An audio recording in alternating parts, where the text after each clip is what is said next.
God इस धरती पर राज करते करते थक गए थे, तो उन्होंने अपनी जगह एक मैजिकल ऑर्ब को ये जिम्मेदारी सौंप दी और उसे धरती पर भेज दिया। इस ऑर्ब की एक खासियत थी कि ये किसी भी रूप में अपने आप को बदल सकता था, और धरती पर आते ही ये सबसे पहले एक पत्थर का रूप ले लेता है, जिसके बाद अब धीरे धीरे समय बीतता है और कई साल बीत जाते हैं, लेकिन वो ऑर्ब अब भी उसी जगह पर पत्थर बना रहा। एक दिन जब पूरी जगह बर्फ से ढक चुकी थी, तो एक जख्मी वुल्फ चलते चलते उसी पत्थर के पास आ गिरा और बस वहीं पड़े पड़े जख्मी हालत में उसने अपना दम तोड़ दिया। वो ऑर्ब जो अब तक एक पत्थर के रूप में था, इस वुल्फ के टच में आते ही उसका ही रूप ले लेता है और ठीक उसी रास्ते पर जाना शुरू कर देता है जहां अब तक वो वुल्फ जा रहा था। शुरू में उसे चलने में दिक्कत तो हो रही थी, पर जल्दी वो सीख गया, यहाँ तक कि उसकी चोट भी खुद ब खुद हील हो जाती है। जिसके बाद अब कई किलोमीटर तक चलते हुए वो और एक छोटी सी बस्ती टाइप जगह पे आप पहुंचता है, जहाँ एक लड़का उसे देखते ही गले लगा लेता है और पूछता है कि जवान, आखिर तुम कहाँ थे? मैं कब से तुम्हें ढूंढ रहा हूँ। यानी असल में ये वुल्फ इस लड़के का पेट था जो अब मर चुका है। वो लड़का और उससे काफी सारी बातें करते हुए उसे घर में लाकर काफी अच्छा खाना पीना खिलाता है, और जब सुबह होने पर वो कुछ मछलियां पकड़ने बाहर निकला तो खुद से बातें करते हुए बताने लगता है कि कैसे वो इस जगह पर अकेले रहता आ रहा है, क्योंकि करीब 5 साल पहले उसका पूरा परिवार साउथ ईस्ट में रहने के लिए एक हरियाली से भरी जगह की तलाश में निकल गया था, पर वो साथ नहीं जा पाया। उसे रुककर अपने ग्रैंड पेरेंट्स के साथ रहने को कहा गया था, लेकिन धीरे धीरे समय बीतने के साथ वो सभी लोग भी इस दुनिया से चले गए और वो लड़का तब से ही अकेला यहाँ पर रहता आ रहा है, और उसने अब तक हार नहीं मानी। उसे यकीन था कि जब उन लोगों को एक अच्छी जगह मिल जाएगी तो वो उसे लेने वापस जरूर आएंगे, और खुद को अकेला महसूस न करने के लिए उसने अपने परिवार वालों की तस्वीर बना रखी थी ताकि उन्हें भूले न। वो और को खाना पीना खिलाकर अपने हर फैमिली मेंबर के बारे में बता रहा होता है कि कैसे वो एक साथ काफी खुश रहते थे, और अंदर ही अंदर वो लड़का अब खुद भी इस अकेलेपन से परेशान हो चुका था। तो अब फैसला करता है कि मैं खुद उन्हें ढूंढने निकलूंगा, वो अगर नहीं आया तो क्या, मैं खुद जाऊंगा। और को वैसे तो कुछ समझ नहीं आ रहा था कि लड़का आखिर कह रहा है, पर वो फिर भी उसकी हर एक बात को बड़े ही ध्यान से सुनता है। इसके बाद अगले दिन वो लड़का अपना सारा सामान बांधकर और को अपने साथ लेकर साउथ ईस्ट की तरफ निकल जाता है, उसी जगह की तलाश में जिसके बारे में उसने अब तक बस किस्से कहानियों में ही सुना था। चलते हुए रास्ते में उसे एक पत्थर के ऊपर निशान बना दिखता है, जो देखो समझ जाता है कि शायद मेरे परिवार वालों ने ही बनाया होगा ताकि मैं इस जगह से निकल सकूं, और ये देख काफी खुश होता है। अब ऐसे ही इस बर्फ में सफर करते करते उसे कुछ दिन बीत जाते हैं, जहाँ वो किसी तरह उन बर्फीले तूफानों का सामना करते हुए अपनी रात गुजारता। वो लड़का उस हरी भरी जगह को देखने के लिए इतना एक्साइटेड था कि चलते चलते और को ही उस जगह के बारे में बताते हुए कहता है कि तुम्हें पता है वहाँ तो सब्जियों जैसा भी कुछ होता है, और शायद तो कुछ मीठी चीजें भी होती हैं जिन्हें वहाँ के लोग फल कहते हैं। पता नहीं मैं ये सब कब देख पाऊंगा। वो अपनी एक्साइटमेंट में इतना खो चुका था कि गलती से उसका पैर एक टूटे बर्फ के टुकड़े पर पड़ जाता है, जिससे अचानक वो पानी में गिर गया। पर किस तरह खुद को बाहर निकालकर और को ऐसा दिखाने लगता है कि जैसे वो तो बिल्कुल ठीक है, लेकिन असल में उसके पैरों पर एक गहरी चोट आई थी। पर इसके बावजूद ज्यादा ध्यान न देते हुए वो चोट पर एक छोटा सा कपड़ा बांधकर आगे बढ़ने लग जाता है। तेज बर्फीले तूफानों में भी वो लड़का बिना रुके चलता रहता, और काफी लंबा चलने के बाद उसे एक और एरो का निशान दिखाई पड़ता है, जिसपे क्रॉस का मार्क बना हुआ था, और बगल में ही कुछ लकड़ी से बनी कार्ड्स डिस्ट्रॉय होकर पड़ी थी। यानी उसके परिवार वाले कभी इसके आगे जा ही नहीं पाए। उसके परिवार में से अब कोई भी जिंदा नहीं बचा था, जो देखो लड़का बुरी तरह टूट जाता है, क्योंकि जिस जगह पर जाने के बचपन से सपने देखता आ रहा था वहाँ जाने का तो कोई रास्ता ही नहीं। साथ ही उसकी चोट भी और गहरी होती जा रही थी, जो देखो लड़का हार मान के वापस जाने का फैसला करता है और दोबारा उतना ही लंबा रास्ता तय करते हुए और के साथ वापस निकल जाता है, जहाँ वो तो अब मुश्किल से ही चल पा रहा था। और इन कई दिनों के सफर के बाद वापस घर आने तक चोट की वजह से उसका शरीर काफी ज्यादा कमजोर हो चुका था। वो समझ गया था कि वो अब ज्यादा जी नहीं पाएगा, पर फिर भी अपने वुल्फ यानी कि और का ख्याल रखते हुए किसी तरह खुद को संभालने की कोशिश करता है। लेकिन एक रात सोते हुए वो अचानक ही बेड से गिर जाता है और वो उसे उठाने के लिए जाता है, और तब उस लड़के को बात समझ में आ चुकी थी कि अब वो बच नहीं पाएगा। चोट इतनी ज्यादा गहरी हो चुकी थी कि उसके शरीर में थोड़ी भी ताकत नहीं बची, पर फिर भी किसी तरह कोशिश करते हुए वो अपनी चेयर पर जाकर बैठता है, जहाँ उसने अपने सारे परिवार वालों की तस्वीरें बनाई थी, और अपने वुल्फ जॉन का नाम पुकारते हुए उसे कहता है कि प्लीज चाहे कुछ भी हो जाए तुम मुझे भूलना मत, और यही मेरी आखिरी विश है। अपनी आखिरी सांसें गिनते हुए वो लड़का सब कुछ इमेजिन करने लगता है कि फाइनली वो अपने परिवार से मिल ही गया और फिर उनके साथ वहीं रहने लगा। उसकी सांसें अब पूरी तरह से चलना बंद हो चुकी थी, पर औरत बस ये सब होते हुए देख रहा था। उसे तो ये भी नहीं पता कि लड़का अब मर चुका है। लेकिन फिर यहाँ एक अजीब चीज होती है, औरत का शरीर उस लड़के का रूप ले लेता है और दरवाजा खोलकर आखिरी बार उस लड़के की तरफ देखता है, जैसे कि उसका हर चीज के लिए शुक्रिया कह रहा है, और पहली बार एक इंसान के रूप में बाहर कदम रखते हुए चलना शुरू कर देता है उस सफर को पूरा करने के लिए जो वो लड़का चाहता था। वो बिना रुके कई दिनों तक उन बर्फीले तूफानों के बीच चलता रहा, जब तक कि वो उस जगह से बाहर नहीं निकल गया। भूख और प्यास की वजह से वो तो कई बार रास्ते में मर भी जाता है, पर उसकी हीलिंग एबिलिटी की वजह से वो बार बार खुद को जिंदा कर लेता और वापस से चलना शुरू कर देता। लेकिन इस बीच जितना ज्यादा वो मर रहा था, उतना ही लंबा टाइम उसे खुद को हील करने में लग रहा था, और वो लगातार बिना रुके बस चलता ही रहता जब तक कि वो एक घने जंगल के पास नहीं पहुंचा। पर वहां पहुंचते ही एक जायंट बियर उस पर अचानक से हमला करके उसका आधा शरीर खा लेता है और उसे चीर फाड़ के दूर नदी में फेंक देता है। दूसरी तरफ उन्हीं जंगलों के बीच मार्च नाम की एक छोटी सी बच्ची को दिखाया जाता है जो नीना नाम के विलेज में अपने परिवार के साथ रह रही होती है। उसे डॉल्स के साथ खेलने का इतना शौक था कि करुणा नाम की एक लड़की जो उसके लिए एक बड़ी बहन जैसी थी रोज उसे कुछ न कुछ नई नई डॉल्स ला के देती रहती। अब वैसे तो मार्च बस 4 साल की ही थी, लेकिन उसे एक माँ का रोल प्ले करने का कुछ ज्यादा ही शौक था। हमेशा वो अपने सारे डॉल्स को एक बच्चे की तरह रखा करती। उसे बस चाहिए था कि वो जल्दी से जल्दी बड़ी होकर एक माँ बन जाए। लेकिन एक दिन उनके पास यानों क्लैन से हयासे नाम की एक मैसेंजर आती है जो एक खास तरह के रिचुअल को परफॉर्म करने आई थी। असल में बात यह है कि हर साल यानों क्लैन वाले एक रिचुअल परफॉर्म करते हैं उस गॉड के लिए जिनकी वजह से वो सभी आज तक जिंदा हैं। और इस बार नीना विलेज के एक बच्चे को चुना जाएगा जिसके वो लोग बलि चढ़ाएंगे ओनिगुमा को, यानी अपने गॉड को। तो अब मार्च के साथ साथ एक और बच्ची को प्योरा नाम की एक बूढ़ी औरत के सामने लाया जाता है जो उनमें से किसी एक को चुनेगी इस बलि के लिए। और दोनों की फिजिकल कंडीशन देखते हुए मार्च को चुन लिया जाता है। उस छोटी सी बच्ची को तो इस बात का अंदाजा भी नहीं था कि उसके साथ क्या होने वाला है। विलेज के सभी लोग मार्च के पेरेंट्स को बधाई देने लग जाते हैं क्योंकि उनकी बेटी रिचुअल के लिए चुनी गई थी। और आसपास का ऐसा माहौल देख के उस छोटी सी बच्ची को लग रहा था कि शायद उसके साथ कुछ बहुत अच्छा होने वाला है। पर जब वो घर आकर अपने मॉम डैड से इस बारे में पूछती है तो उसे पता लगता है कि अब वो हमेशा हमेशा के लिए इस गांव से जाने वाली है। वो लोग उसे बताते तो हैं कि मार्च अब मरने वाली है, लेकिन उस छोटी सी बच्ची को मरने का सही मतलब ही नहीं पता था। उसे बस इतना समझ में आया था कि उसे ऐसी जगह ले जाया जाएगा जहाँ से वो कभी लौट नहीं सकती। वो लोग आपस में बात कर रहे होते हैं कि इतने में हया से आकर मार्च को उसके मॉम डैड से दूर रहने को कहती है क्योंकि अभी से रिचुअल के खत्म होने तक वही मार्च का ख्याल रखने वाली है। मार्च पूछती है कि आखिर क्यों, मुझे तो अभी बड़ी होकर एक मदर भी बनना है, मैं भला यहाँ से क्यों जाऊँ। वो सब उसे अच्छे से तैयार करके एक जगह पर बिठा देते हैं जहाँ गांव के सभी लोग उसे बधाइयां देने के लिए आने लगते हैं क्योंकि वो सब खुश थे कि उनकी बच्ची बच गई। और इस दिन के बाद से अगले कुछ दिनों तक हया से लगातार मार्च के साथ ही रहने लगी। और अब आखिरकार कई दिनों के बाद उसे ले जाने का टाइम आया तो उसके मॉम डैड काफी ज्यादा रोने लगते हैं। मार्च उन्हें कहते हैं कि आप लोग चिंता क्यों कर रहे हो, क्या पता मैं गॉड को पसंद ही ना हो और वो मुझे वापस भेज दें। जो देख गाँव के बाकी लोग अपने आंसू रोक नहीं पाते। हया से और बाकी गार्ड्स मार्च को लेकर जा ही रहे होते हैं, लेकिन बीच रास्ते में ही उन पे कहीं से हमला होना शुरू हो जाता है जो कोई और नहीं बल्कि करुणा कर रही थी। मार्च को समझ तो नहीं आ रहा होता पर मौका दिखते ही जल्दी से भाग जाती है, लेकिन दौड़ते हुए ढलान पर पैर फिसलने की वजह से वो सीधा लुढ़कते हुए जाकर तालाब में गिरती है जहाँ वो अपने पास ही में एक इंसान को देखती है जिसका आधा शरीर खत्म हो चुका था, जो कि और कोई नहीं बल्कि उस लड़के के रूप में और भी था। वो खुद को धीरे धीरे वापस हील करने लग जाता है जो देख मार्च के पीछे आई गार्ड्स को लगा कि शायद कोई मॉन्स्टर है और उसे डर के भाग जाते हैं। पर मार्च को बिल्कुल डर ही नहीं लगता और जैसे ही वहां से जाने लगता है तो मार्च उल्टा उसके पीछे पीछे चलने लगती है और पूछती है कि आखिर तुम हो कौन, वो कैसे किया तुमने, क्या तुम कोई इमॉर्टल हो। मार्च उससे एक साथ कई सारे सवाल पूछने लग जाती है पर और को कुछ भी समझ नहीं आ रहा होता क्योंकि असल में तो उसे बोलना आता ही नहीं था।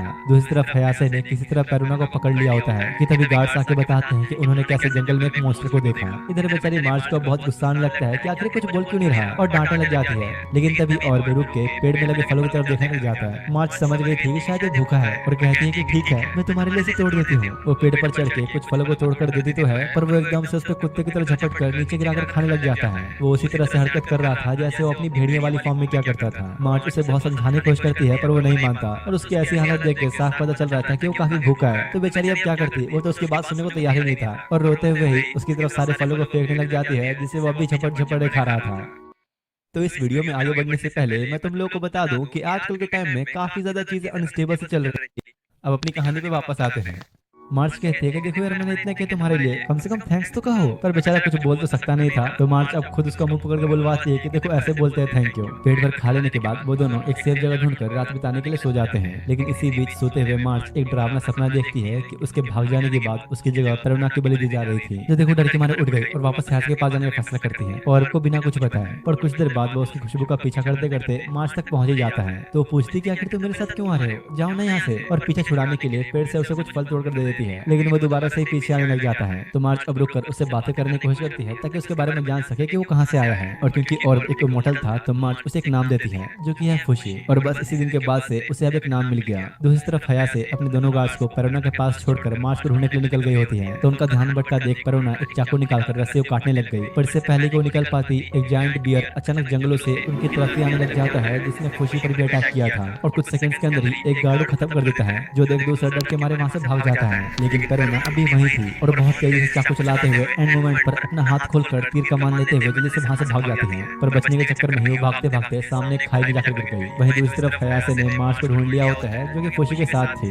तो मार्च खुशी को बाय कहते हुए उनके साथ ही चली जाती है। हयासे थोड़ा आगे आने के बाद मार्च को एक अजीब सी जेली खाने को दे देती है जिसे खाने के बाद वो एक गहरी नींद में चली जाएगी। दूसरी तरफ करुणा जंगलों में हर तरफ मार्च को ढूंढते ढूंढते खुशी के पास आ गई होती है और पूछने की कोशिश करती है कि क्या तुमने यहाँ तो अब से करीब हजारों सालों पहले जब गॉड इस धरती पर राज करते करते थक गए थे तो उन्होंने अपनी जगह एक मैजिकल ऑर्ब को ये जिम्मेदारी सौंप दी और उसे धरती पर भेज दिया। इस ऑर्ब की एक खासियत थी कि ये किसी भी रूप में अपने आप को बदल सकता था और धरती पर आते ही ये सबसे पहले एक पत्थर का रूप ले लेता है, जिसके बाद अब धीरे धीरे समय बीतता है और कई साल बीत जाते हैं, लेकिन वो ऑर्ब अब भी उसी जगह पर पत्थर बना रहा। एक दिन जब पूरी जगह बर्फ से ढक चुकी थी तो एक जख्मी वुल्फ चलते चलते उसी पत्थर के पास आ गिरा और बस वहीं पड़े पड़े जख्मी हालत में उसने अपना दम तोड़ दिया। वो ऑर्ब जो अब तक एक पत्थर के रूप में था इस वुल्फ के टच में आते ही उसका ही रूप ले लेता है और ठीक उसी रास्ते पर जाना शुरू कर देता है जहां अब तक वो वुल्फ जा रहा था। शुरू में उसे चलने में दिक्कत तो हो रही थी पर जल्दी वो सीख गया, यहाँ तक कि उसकी चोट भी खुद ब खुद हील हो जाती है, जिसके बाद अब कई किलोमीटर तक चलते हुए वो और एक छोटी सी बस्ती टाइप जगह पे आप पहुंचता है जहाँ एक लड़का उसे देखते ही गले लगा लेता है और पूछता है कि जवान आखिर तुम कहाँ थे, मैं कब से तुम्हें ढूंढ रहा हूँ। यानी असल में ये वुल्फ इस लड़के का पेट था जो अब मर चुका है। वो लड़का और उससे काफी सारी बातें करते हुए उसे घर में लाकर काफी अच्छा खाना पीना खिलाता है और जब सुबह होने पर वो कुछ मछलियां पकड़ने बाहर निकला तो खुद से बातें करते हुए बताने लगता है कि कैसे वो इस जगह पर अकेले रहता आ रहा है, क्योंकि करीब 5 साल पहले उसका पूरा परिवार साउथ ईस्ट में रहने के लिए एक हरियाली से भरी जगह की तलाश में निकल गया था, पर वो साथ नहीं जा पाया। उसे रुककर अपने ग्रैंड पेरेंट्स के साथ रहने को कहा गया था, लेकिन धीरे धीरे समय बीतने के साथ वो सभी लोग भी इस दुनिया से चले गए और वो लड़का तब से ही अकेला यहाँ पर रहता आ रहा है और उसने अब तक हार नहीं मानी। उसे यकीन था कि जब उन लोगों को एक अच्छी जगह मिल जाएगी तो वो उसे लेने वापस जरूर आएंगे और खुद को अकेला महसूस न करने के लिए उसने अपने परिवार वालों की तस्वीर बना रखी थी ताकि उन्हें भूले न। वो और को खाना पीना खिलाकर अपने हर फैमिली मेंबर के बारे में बता रहा होता है कि कैसे वो एक साथ काफी खुश रहते थे और अंदर ही अंदर वो लड़का अब खुद भी इस अकेलेपन से परेशान हो चुका था। तो अब फैसला करता है कि मैं खुद उन्हें ढूंढने निकलूंगा, वो अगर नहीं आया तो क्या मैं खुद जाऊंगा। और तो वैसे तो कुछ समझ नहीं आ रहा था कि लड़का आखिर कह क्या रहा है, पर वो फिर भी उसकी हर एक बात को बड़े ही ध्यान से सुनता है। इसके बाद अगले दिन वो लड़का अपना सारा सामान बांधकर और को अपने साथ लेकर साउथ ईस्ट की तरफ निकल जाता है उसी जगह की तलाश में जिसके बारे में उसने अब तक बस किस्से कहानियों में ही सुना था। चलते हुए रास्ते में उसे एक पत्थर के ऊपर निशान बना दिखता है जो देखो समझ जाता है कि शायद मेरे परिवार वालों ने ही बनाया होगा ताकि मैं इस जगह से निकल सकूं, और ये देख काफी खुश होता है। अब ऐसे ही इस बर्फ में सफर करते करते उसे कुछ दिन बीत जाते हैं जहाँ वो किसी तरह उन बर्फीले तूफानों का सामना करते हुए अपनी रात गुजारता। वो लड़का उस हरी भरी जगह को देखने के लिए इतना एक्साइटेड था कि चलते चलते और को ही उस जगह के बारे में बताते हुए कहता है कि तुम्हें पता है वहाँ तो सब्जियों जैसा भी कुछ होता है और शायद कुछ मीठी चीजें भी होती हैं जिन्हें वहाँ के लोग फल कहते हैं। पता नहीं मैं ये सब कब देख पाऊंगा। वो अपनी एक्साइटमेंट में इतना खो चुका था कि गलती से उसका पैर एक टूटे बर्फ के टुकड़े पर पड़ जाता है जिससे अचानक वो पानी में गिर गया, पर किस तरह खुद को बाहर निकालकर और को ऐसा दिखाने लगता है कि जैसे वो तो बिल्कुल ठीक है, लेकिन असल में उसके पैरों पर एक गहरी चोट आई थी। पर इसके बावजूद ज्यादा ध्यान न देते हुए वो चोट पर एक छोटा सा कपड़ा बांधकर आगे बढ़ने लग जाता है। तेज बर्फीले तूफानों में भी वो लड़का बिना रुके चलता रहता और काफी लंबा चलने के बाद उसे एक और एरो का निशान दिखाई पड़ता है जिसपे क्रॉस का मार्क बना हुआ था और बगल में ही कुछ लकड़ी से बनी कार्ड्स डिस्ट्रॉय होकर पड़ी थी, यानी उसके परिवार वाले कभी इसके आगे जा ही नहीं पाए। उसके परिवार में से अब कोई भी जिंदा नहीं बचा था। जो देखो लड़का बुरी तरह टूट जाता है क्योंकि जिस जगह पर जाने के बचपन से सपने देखता आ रहा था वहाँ जाने का तो कोई रास्ता ही नहीं। साथ ही उसकी चोट भी और गहरी होती जा रही थी। जो देखो लड़का हार मान के वापस जाने का फैसला करता है और दोबारा उतना ही लंबा रास्ता तय करते हुए और के साथ वापस निकल जाता है जहाँ वो तो अब मुश्किल से ही चल पा रहा था। और इन कई दिनों के सफर के बाद वापस घर आने तक चोट की वजह से उसका शरीर काफी ज्यादा कमजोर हो चुका था। वो समझ गया था कि वो अब ज्यादा जी नहीं पाएगा, पर फिर भी अपने वुल्फ यानी कि और का ख्याल रखते हुए किसी तरह खुद को संभालने की कोशिश करता है। लेकिन एक रात सोते हुए वो अचानक ही बेड से गिर जाता है और वो उसे उठाने के लिए जाता है और तब उस लड़के को बात समझ में आ चुकी थी कि अब वो बच नहीं पाएगा। चोट इतनी ज्यादा गहरी हो चुकी थी कि उसके शरीर में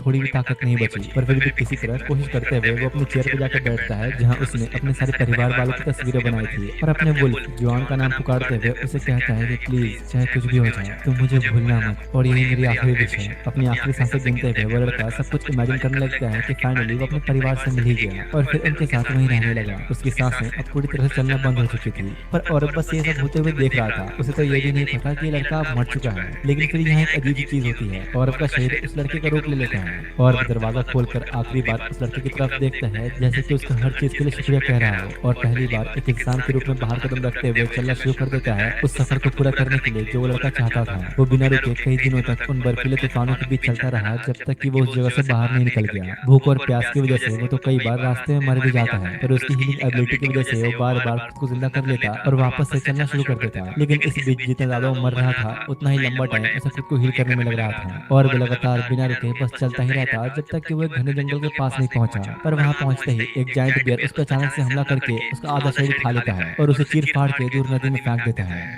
दूसरी तरफ उन्हीं जंगलों के बीच मार्च नाम की एक छोटी सी बच्ची को दिखाया जाता है जो नीना नाम के विलेज में अपने परिवार के साथ रह रही होती है। उसे डॉल्स के साथ खेलने का इतना शौक था कि करुणा नाम की एक लड़की जो उसके लिए एक बड़ी बहन जैसी थी रोज उसे कुछ न कुछ नई नई डॉल्स ला के देती रहती। अब वैसे तो मार्च बस 4 साल की ही थी, लेकिन उसे एक माँ का रोल प्ले करने का कुछ ज्यादा ही शौक था। हमेशा वो अपने सारे डॉल्स को एक बच्चे की तरह रखा करती। उसे बस चाहिए था कि वो जल्दी से जल्दी बड़ी होकर एक माँ बन जाए। लेकिन एक दिन उनके पास यानो क्लैन से हयासे नाम की एक मैसेंजर आती है जो एक खास तरह के रिचुअल को परफॉर्म करने आई थी। असल में बात यह है कि हर साल यानो क्लैन वाले एक रिचुअल परफॉर्म करते हैं उस गॉड के लिए जिनकी वजह से वो सभी आज तक जिंदा हैं। और इस बार नीना विलेज के एक बच्चे को चुना जाएगा जिसके वो लोग बलि चढ़ाएंगे ओनिगुमा को, यानी अपने गॉड को। तो अब मार्च के साथ साथ एक और बच्ची को प्योरा नाम की एक बूढ़ी औरत के सामने लाया जाता है जो उनमें से किसी एक को चुनेगी इस बलि के लिए। और दोनों की फिजिकल कंडीशन देखते हुए मार्च को चुन लिया जाता है। उस छोटी सी बच्ची को तो इस बात का अंदाजा भी नहीं था कि उसके साथ क्या होने वाला है। विलेज के सभी लोग मार्च के पेरेंट्स को बधाई देने लग जाते हैं क्योंकि उनकी बेटी रिचुअल के लिए चुनी गई थी। और आसपास का ऐसा माहौल देख के उस छोटी सी बच्ची को लग रहा था कि शायद उसके साथ कुछ बहुत अच्छा होने वाला है। पर जब वो घर आकर अपने मॉम डैड से इस बारे में पूछती है तो उसे पता लगता है कि अब वो हमेशा हमेशा के लिए इस गांव से जाने वाली है। वो लोग उसे बताते तो है कि मार्च अब मरने वाली है, लेकिन उस छोटी सी बच्ची को मरने का सही मतलब ही नहीं पता था। उसे बस इतना समझ में आया था कि उसे ऐसी जगह ले जाया जाएगा जहाँ से वो कभी लौट नहीं सकती। वो लोग आपस में बात कर रहे होते हैं कि इतने में हया से आकर मार्च को उसके मॉम डैड से दूर रहने को कहती है क्योंकि अभी से रिचुअल के खत्म होने तक वही मार्च का ख्याल रखने वाली है। मार्च पूछती है कि आखिर क्यों, मुझे तो अभी बड़ी होकर एक मदर भी बनना है, मैं भला यहाँ से क्यों जाऊँ। वो सब उसे अच्छे से तैयार करके एक जगह पर बिठा देते हैं जहाँ गांव के सभी लोग उसे बधाइयां देने के लिए आने लगते हैं क्योंकि वो सब खुश थे कि उनकी बच्ची बच गई। और इस दिन के बाद से अगले कुछ दिनों तक हया से लगातार मार्च के साथ ही रहने लगी। और अब आखिरकार कई दिनों के बाद उसे ले जाने का टाइम आया तो उसके मॉम डैड काफी ज्यादा रोने लगते हैं। मार्च उन्हें कहते हैं कि आप लोग चिंता क्यों कर रहे हो, क्या पता मैं गॉड को पसंद ही ना हो और वो मुझे वापस भेज दें। जो देख गाँव के बाकी लोग अपने आंसू रोक नहीं पाते। हया से और बाकी गार्ड्स मार्च को लेकर जा ही रहे होते हैं, लेकिन बीच रास्ते में ही उन पर कहीं से हमला होना शुरू हो जाता है जो कोई और नहीं बल्कि करुणा कर रही थी। मार्च को समझ तो नहीं आ रहा होता पर मौका दिखते ही जल्दी से भाग जाती है, लेकिन दौड़ते हुए ढलान पर पैर फिसलने की वजह से वो सीधा लुढ़कते हुए जाकर तालाब में गिरती है जहाँ वो अपने पास ही में एक इंसान को देखती है जिसका आधा शरीर खत्म हो चुका था, जो कि और कोई नहीं बल्कि उस लड़के के रूप में और भी था। वो खुद को धीरे धीरे वापस हील करने लग जाता है जो देख मार्च के पीछे आई गार्ड्स को लगा कि शायद कोई मॉन्स्टर है और उसे डर के भाग जाते हैं। पर मार्च को बिल्कुल डर ही नहीं लगता और जैसे अब वहाँ से जाने लगता है तो मार्च उल्टा उसके पीछे पीछे चलने लगती है और पूछती है कि आखिर तुम हो कौन, वो कैसे किया तुमने, क्या तुम कोई इमॉर्टल हो। मार्च उससे एक साथ कई सारे सवाल पूछने लग जाती है पर और को कुछ भी समझ नहीं आ रहा होता क्योंकि असल में तो उसे बोलना आता ही नहीं था। दूसरी तरफ हयासे ने किसी तरह करुणा को पकड़ लिया होता है कि तभी गार्ड्स आके बताते हैं कि उन्होंने कैसे जंगल में एक मॉन्स्टर को देखा। इधर बेचारी मार्च को बहुत गुस्सा आने लगता है कि आखिर कुछ बोल क्यों नहीं रहा और डांटने लग जाती है, लेकिन तभी और भी रुक के पेड़ में लगे फलों की तरफ देखने लग जाता है। मार्च समझ गई थी कि शायद ये भूखा है और कहती है कि ठीक है मैं तुम्हारे लिए इसे तोड़ देती हूँ। वो पेड़ पर चढ़ के कुछ फलों को तोड़कर देती तो है पर वो एकदम से उस पर कुत्ते की तरह झपट कर नीचे गिराकर खाने लग जाता है। वो उसी तरह से हरकत कर रहा था जैसे वो अपनी भेड़िया वाली फॉर्म में क्या करता था। मार्च उसे बहुत समझाने की कोशिश करती है पर वो नहीं मानता और उसकी ऐसी हालत देख के साफ पता चल रहा था कि वो काफी भूखा है। तो बेचारी अब क्या करती, वो तो उसकी बात सुनने को तैयार ही नहीं था और रोते हुए ही उसकी तरफ सारे फलों को फेंकने लग जाती है जिसे वो अभी झपट झपट खा रहा था। तो इस वीडियो में आगे बढ़ने से पहले मैं तुम लोगों को बता दूं कि आजकल के टाइम में काफी ज्यादा चीजें अनस्टेबल से चल रही है। अब अपनी कहानी पे वापस आते हैं। मार्च कहते हैं कि देखो यार मैंने इतना किया तुम्हारे लिए, कम से कम थैंक्स तो कहो। पर बेचारा कुछ बोल तो सकता नहीं था तो मार्च अब खुद उसका मुंह पकड़ के बुलवाती है कि देखो ऐसे बोलते हैं थैंक यू। पेट भर खा लेने के बाद वो दोनों एक सेफ जगह ढूंढकर रात बिताने के लिए सो जाते हैं, लेकिन इसी बीच सोते हुए मार्च एक डरावना सपना देखती है कि उसके भाग जाने के बाद उसकी जगह करुणा की बलि दी जा रही थी, जो देखो डर के मारे उठ गई और वापस हयास के पास जाने का फैसला करती है और को बिना कुछ बताए। और कुछ देर बाद वो उसकी खुशबू का पीछा करते करते मार्च तक पहुंच ही जाता है। तो पूछती कि आखिर तुम मेरे साथ क्यों आ रहे हो, जाओ ना यहाँ से। और पीछे छुड़ाने के लिए पेड़ से उसे कुछ फल तोड़कर दे देती है, लेकिन वो दोबारा से ही पीछे आने लग जाता है। तो मार्च अब रुककर उससे बातें करने की कोशिश करती है ताकि उसके बारे में जान सके कि वो कहाँ से आया है। और क्योंकि औरत एक मोटल था तो मार्च उसे एक नाम देती है जो कि है खुशी। और बस इसी दिन के बाद से उसे अब एक नाम मिल गया। दूसरी तरफ हया से अपने दोनों गार्ड्स को करुणा के पास छोड़कर मार्च को ढूंढने के लिए निकल गई होती है। तो उनका ध्यान भटका देख करुणा एक चाकू निकालकर रस्सी को काटने लग गई, पर इससे पहले कि वो निकल पाती एक जायंट बियर अचानक जंगलों से उनकी तरफ ही आने लग जाता है जिसने खुशी पर भी अटैक किया था। और कुछ सेकंड्स के अंदर ही एक गार्ड को खत्म कर देता है जो देख दूसरे डर के मारे वहां से भाग जाता है, लेकिन करुणा अभी वहीं थी और बहुत तेजी से चाकू चलाते हुए एंड मोमेंट पर अपना हाथ खोलकर तीर कमान लेते हुए जल्दी से वहां से भाग जाती है। पर बचने के चक्कर में ही वो भागते भागते सामने एक खाई में जाकर गिर गई। वहीं दूसरी तरफ हयासे ने मार्च को ढूंढ लिया होता है जो कि खुशी के साथ थी।